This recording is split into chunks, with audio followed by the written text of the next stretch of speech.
महिला कांच साफ कर रही थी, तभी उसके साथ जबरदस्ती की गई। दीवार लगातार पास आती जा रही थी, जिससे वह लगभग विकृत हो गई। जब उसका दम लगभग घुटने वाला था, तब महिला वहीं खड़ी रह गई। उसे लगा कि शायद वह भ्रम में है, लेकिन जब उसने शीशे पर बची हुई फाउंडेशन देखी तो उसे एहसास हुआ कि मामला इतना सरल नहीं है। जब रात को उसका पति घर आया तो उसने दिन की घटना उसे बताई, लेकिन पति उस पर बहुत गुस्सा हो गया। पूरे दिन काम करने के बाद वह पहले से ही थका हुआ था, लेकिन अजीब बातें यहीं खत्म नहीं हुई। उसी दिन शाम को वह एक उबला अंडा बनाने की तैयारी कर रही थी, तभी उसे एक नई खामी दिखी। अंडा वास्तव में वैसा नहीं था, उसके छिलके के अंदर एक खोखला अंडा था। फिर उसने खरीदे हुए अंडों को देखा। यह बात उसे बहुत हैरान करती है, क्योंकि जब से वह अपने पति के साथ यहाँ आई है, उसने अपनी पुरानी यादें खो दी हैं, लेकिन जीवन हमेशा से ही बहुत अच्छा रहा है। जब शहर की महिलाएं हर दिन अपने पतियों को काम पर भेज देती हैं, तो पत्नियां एक शानदार दिन की शुरुआत करती हैं। सुबह नृत्य करती हैं, शरीर का व्यायाम करती हैं और दोपहर में तैराकी और फिटनेस का आनंद लेती हैं। हर दिन बहुत मजेदार होता है, लेकिन हाल ही में इस शांत जीवन में अजीब घटनाएं बार बार हो रही हैं। शियाओ मई ने शहर छोड़कर बाहर जाने का फैसला किया। जब बस आधे रास्ते में थी तो उसने वहां जाकर लोगों को बचाना चाहा, लेकिन ड्राइवर ने कहा कि बस अपने रास्ते से नहीं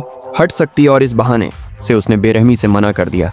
मजबूरन वह पैदल ही वहां गई, जबकि ड्राइवर उसे दूर से देखता रहा। उसके चेहरे पर चिंता और भय था, लेकिन अजीब बात यह है कि विमान गायब हो गया।